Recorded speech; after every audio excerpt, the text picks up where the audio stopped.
lot we have to consider.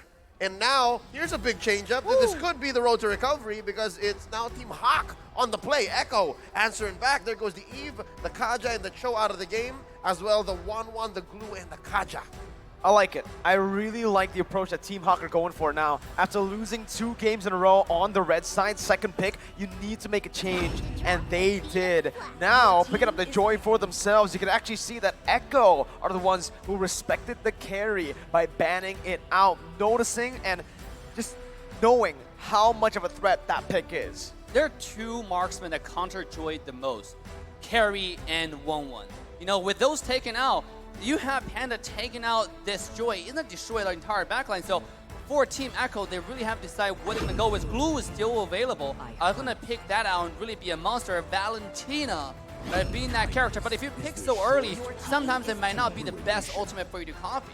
Yeah, I mean, right now on board, they only really have that rhythm beat on Joy. The steal, not something you want to get. But I guess for, you know, benefit of the doubt for Echo, what they can do is try to corral the choices that Team HAQ can make.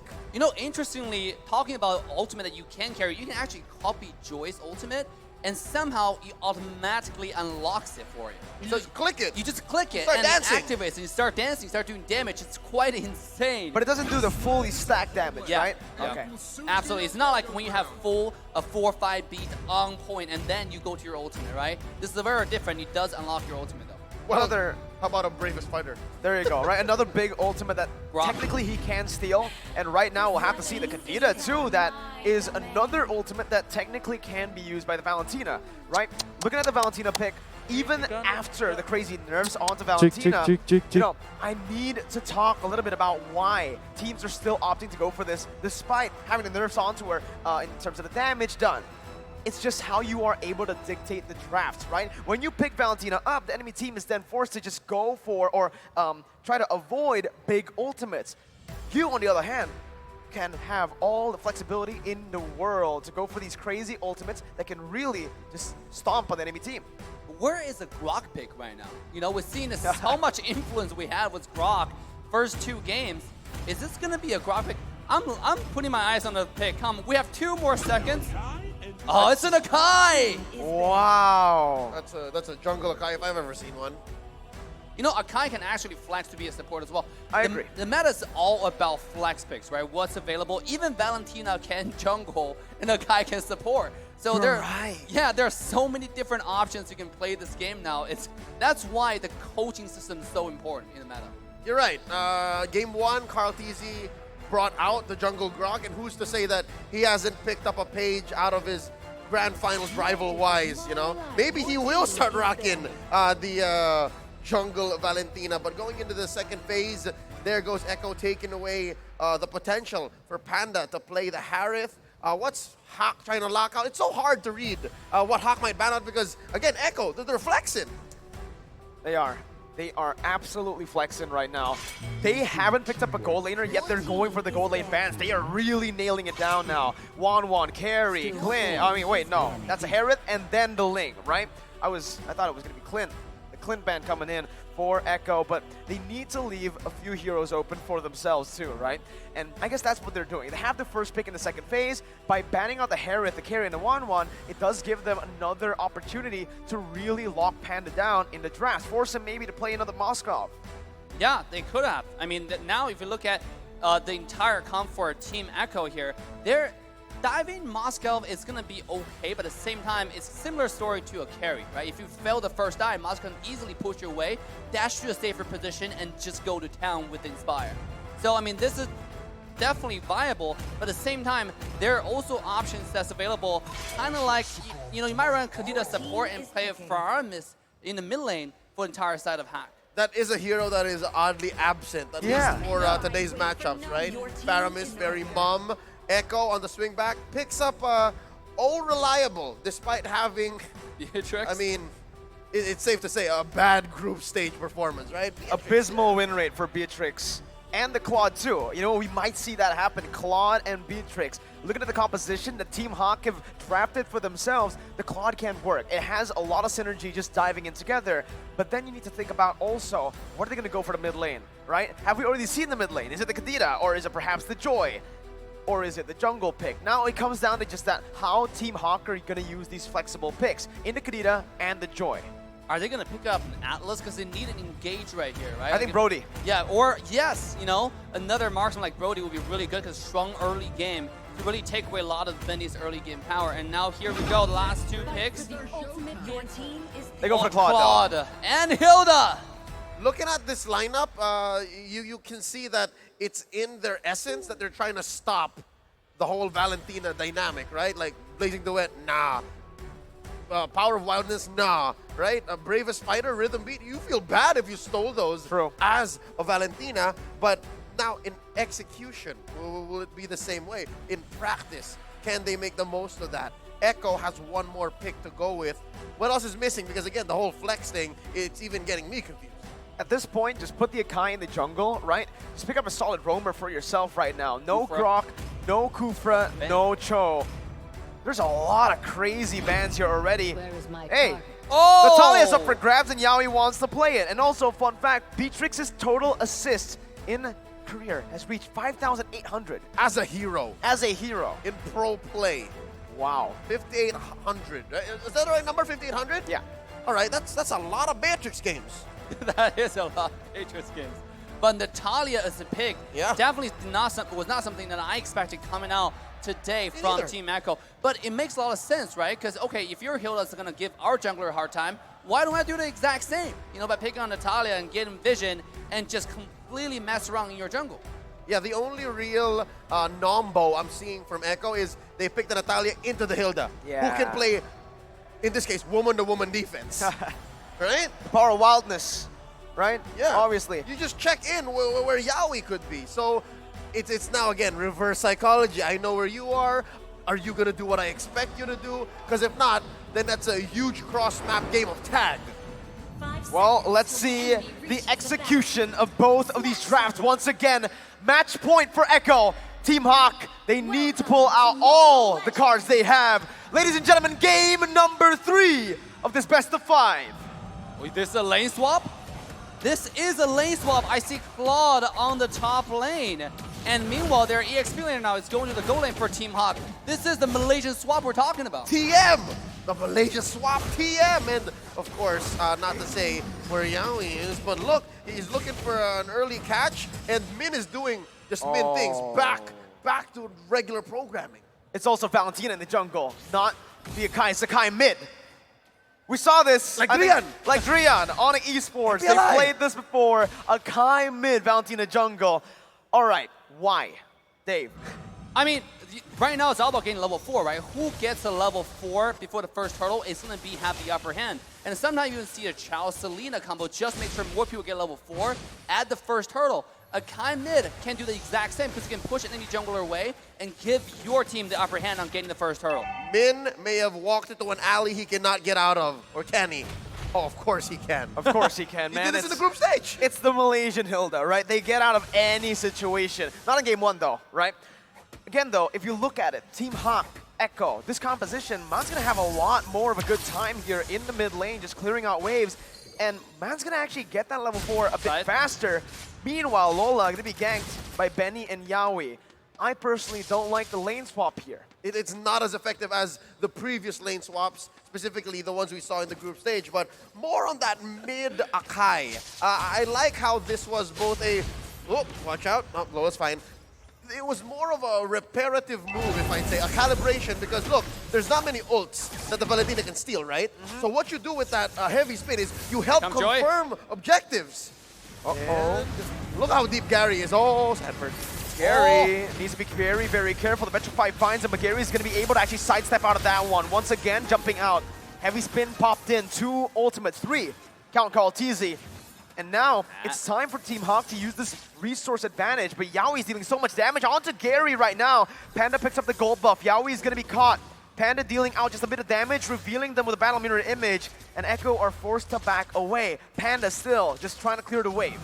I mean, this is the even trade on skills, but look at Team Hawk pressuring Panda's lane, making sure he gets so much farming. Here comes the dive. They're going onto Yaoi, and it's a good targeting move by Team Hawk. First blood over to Team Hawk as Min is going to be targeted by Sanji, who rotates in, but he doesn't have the heavy spin to really punish the other members of Team Hawk. I just gotta say this early on, right? 3 minutes in, the absence of Benny Cutie and of course Carl TZ calling the shot. Well, maybe because we also haven't seen the full potential of Yaoi. Is Echo lacking damage here? I mean, it seems like it on the other side because Joy, really hard to kill. Kadita, really hard to catch. Hilda, how do you kill Hilda? Played by Min. It's impossible, right? I mean, yes, you're lacking damage. It's not really you're lacking damage. It's the other side are just way too tanky for you to do anything about that. Here we go. Four-man gang, 3 ultimates. Oh. Holy moly. It's a 4-min gang. Yeah, it's a 4-min gang. Okay. Oh, I see what you did there, and I also see what Sanford's trying to do here with the Black Dragon form. He gets the Petrified down, man. He's gonna be able to pop that Rough Waves, gets all the HP back as Gary jumps back and forth. Looking for the Retribution, and Sanford joins in with a Furious Dive. Lola gonna be able to find a kill onto Carl TZ. Sanford falling 2. Team Hawk finds 2 on the board with the turtle as well. Lola flickering out. Yaoi baited in. Gary looking for the kill. Yaoi gonna be taken down. Double kill for the man, Gary. That's a non-starter. Echo walked into a fight that they could have sworn they could win, but THQ said, Team Hawk says, no, we'll take your lunch money and we'll ask for it again tomorrow. They want so much on the map and they're not done. They're not. This is a Malaysian style at a full display right here. Hilda trading 4 ultimates on the blue side jungle of Echo. At the same time, entire Hawk just started the turtle on command. You know you don't have the ultimate, you don't have the skill necessary to contest this objective. They started it, and Echo, when they showed up, Team Hawk punished him and pushed him properly. Here we go again. Oh my god, 2 times now. There's so many ults used just to get him out of the way. He's such a nuisance in this game.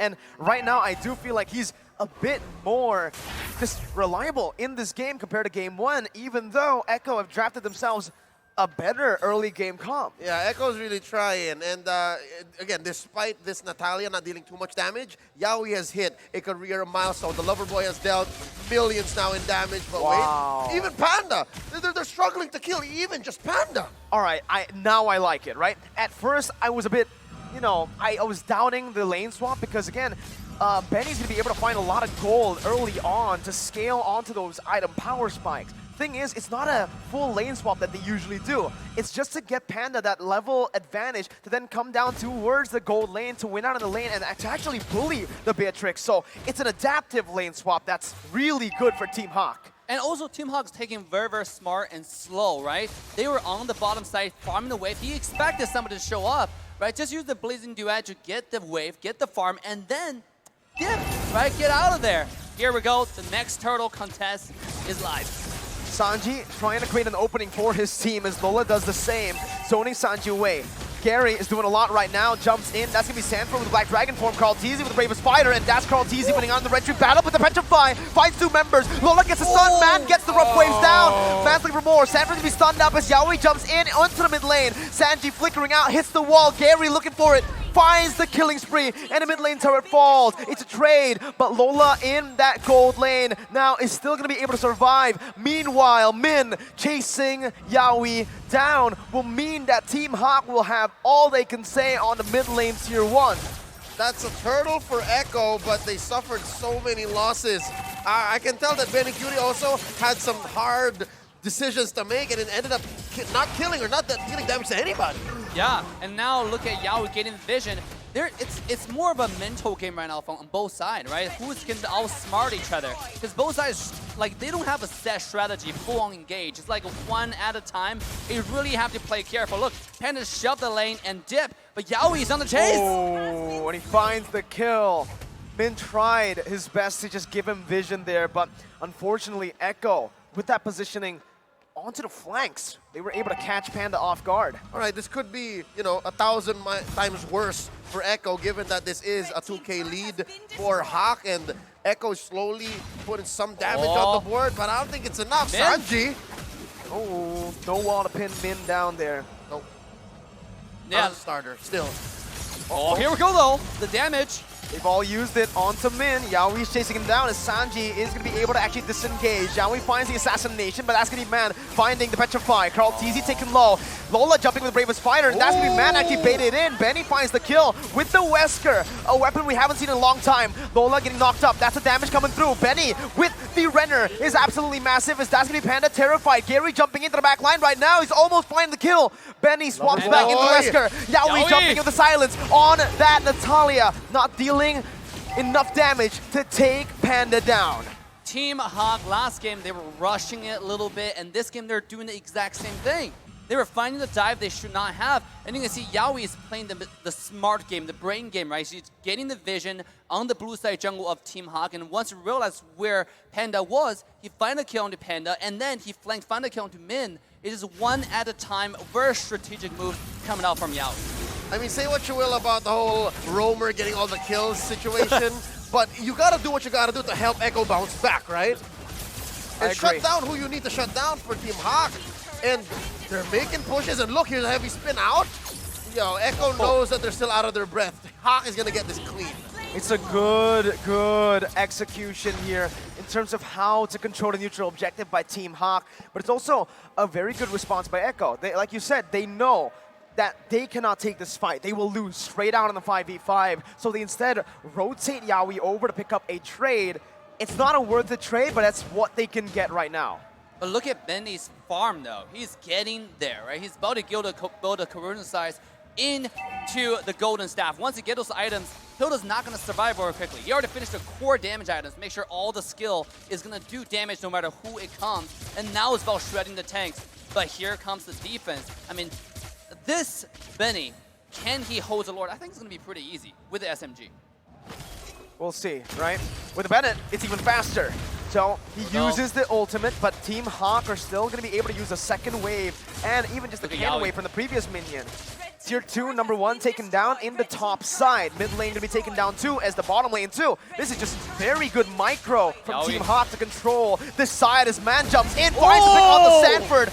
Panda with BMI, Gary to be pinned down as that's going to be Sanji just wreaking havoc, but Gary does the same thing, dodging away from the CC, dealing damage while he's at it. A 1-for-1 as Sanford and Man get taken out, but it's still Team HAQ who find the base turret and find the better value.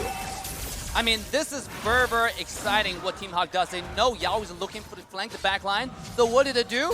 The ultimate bonding experience, right? The group does make sure you can't do anything at all. At the same time, Panda's a little bit tanky, was mentioned earlier. He built a little bit of defense item to make sure it doesn't get one-shotted. As long as this guy stays alive for actual 1 second, that will help. And here comes the damage! Whoa! What a combination!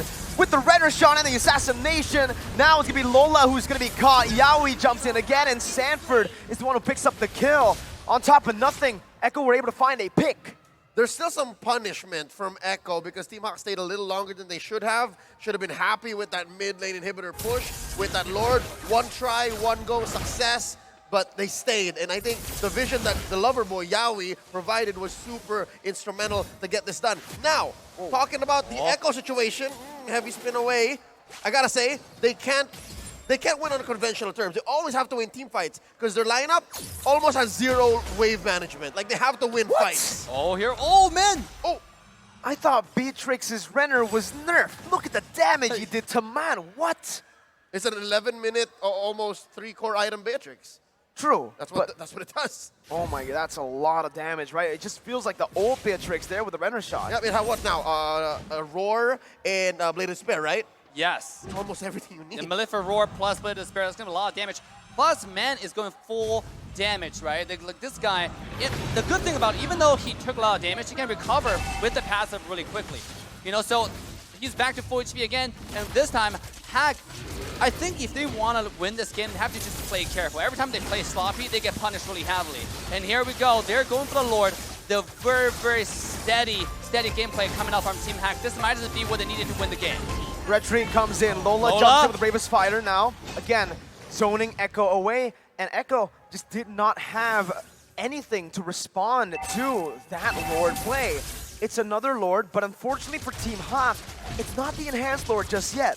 Yep, they killed the Lord a little too quick, but then again, a free objective, we'll take it. Enhancer minions, force a push. And again, I think the reasons why they did that is because Echo, as mentioned earlier, has really bad wave clear. So force the issue. Keep going.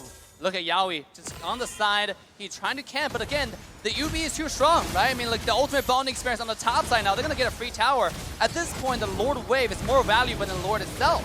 You know, they're pushing the tower for free. More than just for free, they pick up a kill as well, and it's Sanji who falls on the Akai pick in the mid lane. Now let's talk a little bit about that, right? It was a risky move by Echo to go for the Akai in mid and instead flex the Valentina over in the jungle. What do you think they have to do now with this composition? I mean, at this point, it's really have to capitalize on more misplay or the sloppiness from HAQ. Because this is a HAQ's game to lose at this point. Thinking about 3,000 go to head. Here comes Sanford getting the petrify down onto Man. Now still getting back to HP. Yaoi absolutely assassinates the mid laner, but Panda shuts him down. That's some more gold onto Panda that you do not want on him for Echo. Right now, with the loss of your roamer that can flank and give you vision, Team HAQ going to be able to actually siege that base turret down. Panda jumps back to his BMI, and Team HAQ are just playing it disciplinedly. From worst to bad to not so bad to just no base turrets left, the situation for Echo has to have some rubber band, and I just can't put my finger on it. You were asking about if the mid Akai was a little too risky. If I remember correctly, that MPLI mid Akai on Drian was a snowball lineup. I don't see any snowball from Echo right here, right now, 14 minutes in. Yeah, absolutely. It's a reverse snowball, actually. You know, with all the vision coming out from Hilda. Natala, even though he's finding, he's trying to do the best he can from Yaoi's perspective. But the team is just not able to follow up with damage because you have a Hilda on their entire team's base, absolutely unkillable. So it's, again, at this point, you can see the Team HAQ is being very disciplined, sinking the wave, actually not pushing the wave at all, just slowly but surely making sure the wave is pushed down to their side so Echo doesn't find any farm, maintain their goal lead, and wait for the next lore. But here comes the punishment from Yaoi. That's a lot of damage, my dude. And Yaoi just deleted, man. No one's going to be able to find him, too, right now. Wow. That's the lover boy for you. That's the lover boy. And it's going to hit critical mass, exactly what this Natalia can do at this point in the game, approaching 15 minutes. Absolutely. It's at this point, Echo's win condition is either HAQ's mistake or Yaoi finding the flank. And speaking of flank, here it comes again. Uh-oh, man, popping a sprint, gonna be actually pinned down, but the damage isn't enough just yet. Gary leaving to collapse, Benny flickering forward, finding the kill, but using his resource. Now, it's an all-out fight from everywhere. Benny still in the bush, dealing a lot of damage. Gary gonna be melted down, but in the back line, look at Carl TZ, who's gonna be taken down. Panda with the mid-nature, and the blazing duet outplays Sanford. Picking up a middle kill for Gary. Yaoi gets the minion, the creep! And that is a mistake you do not want to see because Team HAQ run wild on Echo. Sanji losing immortality. Lola and Gary dealing damage enough to pick up the unstoppable. The minion waves are still coming down. Can Team HAQ end? It's just Benny. It's just Benny. It's about 10, 12 seconds before anyone else from Echo comes back. Could this be the beginning of a reverse sweep? Benny once again trying to stun, but it is going to be Mon who deletes him off. Team HAQ, they were pushed to the edge, but they have come back. It's 2-1. Team HAQ have done it. Yibombe, Team HAQ back on the board. 2-1. It's not over yet. It's not over yet. One crucial mistake from one little auto attack can change the fate of the entire game, my guys. That was insane. How he camped in the, how he just jumped into the bush, and then it's one auto attack on the minute because it disappeared. You know, Claude disappeared, he can't auto attack anymore, and that lost the game for Echo. I mean, say what you will about that very moment, right? Yeah. Which might as well could have turned it around for Echo, but the writing was on the wall. Echo was just holding on for dear life. But what? Yes. Imagine like the whole Lion King situation, right? Oh man. With what was Simba's dad's name? Mufasa. Mufasa hanging on by his paw, right? He was holding on for like 2 or 3 fingers. That was worse for Echo. They were just really just grasping for dear life. And you see here the face of the lover boy, the disappointment. Might as well could have been that one moment. Yeah, absolutely, because dude, that killing Claude and able to survive somehow, because Claude delays so much more time. Even though kill Claude was a one auto attack, he should be able to run away and maybe find another flank onto the Kadita, and that might just save the game. I think we got to give massive props to the draft for Team Hawk, right? We doubted the draft. We were, still thinking, but again, after seeing that Akai and seeing just the later second phase of the draft where they just completely shut Yaoi down, you could see Yaoi was struggling, right? On to Natalia, he wasn't finding his comfort zone. It was so hard, and I think the headline may ring true. No carry, no win for Echo in Game 3. But I don't think it's that simple. This was a masterful execution by Coach Pabs and, of course, Valens and the rest of Team Hawk to orchestrate a comeback victory in a series that, dare I say, they dominated the whole of Game 3. It's a tough situation for Echo here. They have to really get back into their game, especially with that small little fumble by Yaoi. On behalf of Mirko and Dave, my name is Leo. We're throwing it back to our analysts. Trex, tell us what's going on. I want to see what Gideon does, Wolf. All right, ladies and gentlemen. I mean, Team Hawk on the brink of destruction takes us in to a Game 4, and the Malaysian fans are going wild right now. Definitely very, very exciting. But not only are the fans going wild, Gideon. I'm feeling great right now, but it doesn't mean that, we've won the series just yet. It is a best of 5 for a reason. This is just one step in many to turn this around against a top-tier team like Echo, because Yaoi's performance was still outstanding despite the domination that was going through. One of the pitfalls of Echo is that sometimes they are great when it comes to their drafting. They're very flexible with it, and sometimes they overthink it. And this is a classic case of an overthought, if that word exists. An overthought coming out from Echo, because this time they put Sanji in a hero where he is not that confident with, is not masterful with. It doesn't feel like we saw a Sanji game, despite him being a very mechanical skilled young player. You would want to see him from with a Farsa, Kagura, or any mage that can make a difference. This time, with the Akai, he missed a lot of shots. I mean, you can't really blame that he missed a lot of shots. There's a lot of ways for a lot of the members of Team Hawk to actually get out of that, pincer movement, that CC overall. Their entire comp is designed to harass your opponents, look to scale into the later stages, and get as many ultimates out of Echo and force those resources at the end of the day. And once they are dried out, it's just raw power. I feel like Game 3 right here, in a sense, similar to Game 1, a lot closer, right?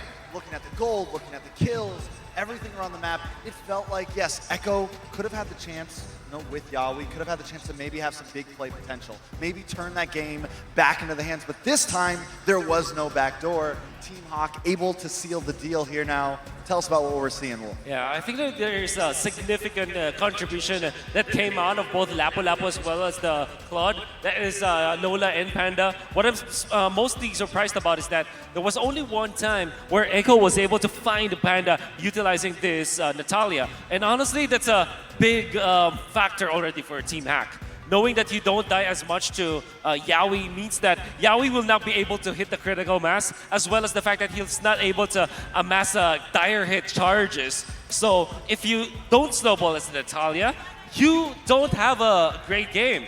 And even when we saw in the late game where he's able to find some crucial pickups, it didn't matter because the only heroes that he's able to kill was the Kadita, in fact. Once for the Claude, but most of the times it's the Kadita, which is not a big factor for Team Hack if they do lose that hero. Well, actually, I have a differing opinion. I actually disagree with that. I do think there was a micro adjustment done by Echo to try and look. That's yes, true. That's you true. can't get the Claude, of course, but Kadita actually making quite the significant difference in a lot of these moment-to-moment plays. Yeah. Especially if you're looking at someone like Gary who needs his ult to pop off to get out of there. Totally agree with that. Now, speaking of Gary here, 5-0 and 4, and though the Claude was amazing, I gotta say, the times when Yaoi did catch him, did take him out, Gary was there to pick up the pieces in the end of that match. Just did a wonderful job. Yeah, very impressive job coming out from Gary, choosing to go for a very aggressive play, as well as aggressive play in the early stages, but he kind of focused on securing the objectives come the mid-game and the latter portions of the game. Like his turtle control, we saw that it was very difficult for the side of Echo to actually position themselves into those objectives And this is not even a surprise. Look at his emphasis on the turtle pit, as well as the Lord pit. For sure. And I think more importantly so is the fact that they're consistently invading the enemy jungle. True. Making sure that they're taking their lane advantage. And like Assassin Dave mentioned prior to this, hey, they are just greeding out here. They've already got what they can. They want to press the salt into the wound even more and squeeze out as much as they can get. But can they continue to do that, right? And as you said, I mean, this is all within the first 5 minutes. He is all over them right now. He is in their jungle, in their face. And this is, I think, what we want to see from Team Hack. This is how a lot of the, you know, maybe lower tier teams have been aggressing on to some of these so-called stronger tier teams. Yeah, but you know, if you're looking at Team Hack in this particular game, they understood the assignment. They know that it's difficult for Echo to execute their lineup if they miss one of their ultimates. For example, if you don't land the heavy spin, it's very difficult now to find a bigger target. And if you do out-sustain the Yuzhong ultimate, you're now in a much better spot. You can see that Joy as well as Lapu Lapu, they have so much damage potential from them. And then if you add the Claude into the mix, all of a sudden you have constant sources of damage. Whereas for Echo, if you don't find a jump with the Heavy Spade or if you don't find a jump with the Natalia, you really have nothing when it comes to teamfight damage. Yeah, it's just so ultimate reliant. You can't really do too much about that. It's just the shape of the composition, unfortunately.